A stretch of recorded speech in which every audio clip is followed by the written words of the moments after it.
بسم الله الرحمن الرحيم. الحمد لله رب العالمين، والصلاة والسلام على أشرف المرسلين سيدنا ومولانا محمد صلى الله عليه وسلم. السلام عليكم ورحمة الله وبركاته. waxaan halkan ka salaamayaa dhammaan Soomaali Maxamed meel walba ay joogaan. waxa ay nooga sii socon doonaa insha Allah kabayadii diiniga ahaa ee taxanaha. waxa kabayga maanta la yiraahdo haybsooc, wuxuuna ka hadlayaa haybsooca iyo sida ay uga baxsan tahay anshaxa insaannimo iyo islaamnimadaba. wuxuuna ku bilaabmayaa insha Allah sidan: inta la haybsooco hubaal murti ugu hiilinayaaye, imise haliyay ka dhashay lagu hirto, hogga iyo aakhiro ruuxna laga haybsan maaye. nin colaad huriyey hoog buu ku haystaa hooste, kol haddaynu isku hadhnahay gayi hoy wada yaala.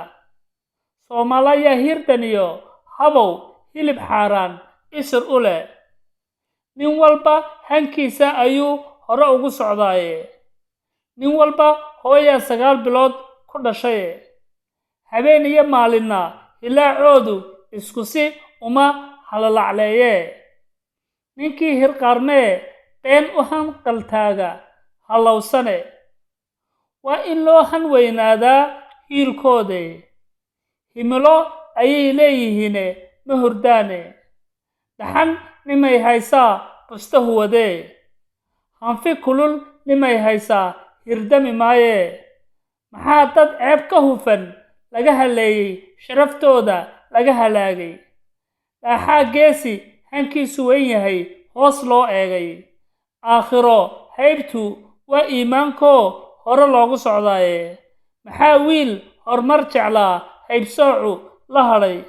maxaa nin hablo loo diiday sharaf wanaa.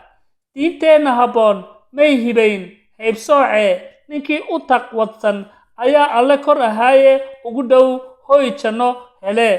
waad mahadsantihiin dhammaantiin.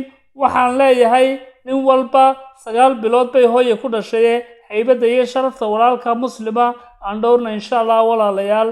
wassalaamu calaykum waraxmatullaahi wabarakaatu.